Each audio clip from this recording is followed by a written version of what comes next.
Ngayon bigyan kita ng analogy. Halimbawa, hindi tayo magkakakilala, no? Tapos napunta ako ngayon bigla sa bahay nyo. Pagdating ko, kakatapos mo lang maglinis, mag-mop ng sahig, magwalis, at malinis na ang buong bahay. Tapos kapag ka nasa loob na ako ng bahay, makakita ako ng trash can, halimbawa, na punong-puno ng basura. Eh, idadamputin ko yun at ikakalat ko sa sahig. Eh, kakalinis mo lang, kakamap mo lang, winawax mo pa.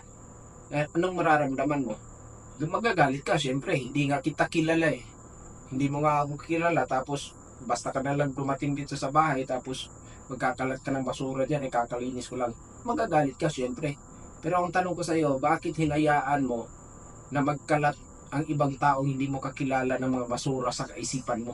Pinapanood mo yung mga walang kakwenta-kwentang mo, walang kalutay-lutay, walang moral lessons, walang value. Pero hinayaan mo sila na maka-impluensya sa'yo. Eh, ibig sabihin pala nun, mas importante sa iyo yung physical appearance kaysa sa pag-iisip mo. Kasi hinayaan mo yung mga basura na papasok sa isip mo. Kaya siguro sinasabi mo, grabe naman ito. Ay, nanonood lang naman tayo ng ano.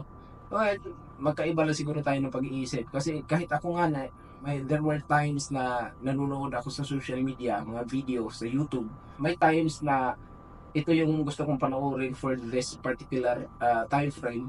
Pero nag-set ako ng limitation sa sarili ko na kapag wala ng value, wala ng moral lessons akong natututunan dito sa pinapanood kong ito, ano ang mapupulot kong impormasyon, mahalaga ba o puro kalkuhan? Nagbibigay ako ng limit dyan na hanggang dyan lang. Maraming salamat sa panonood and God bless you all.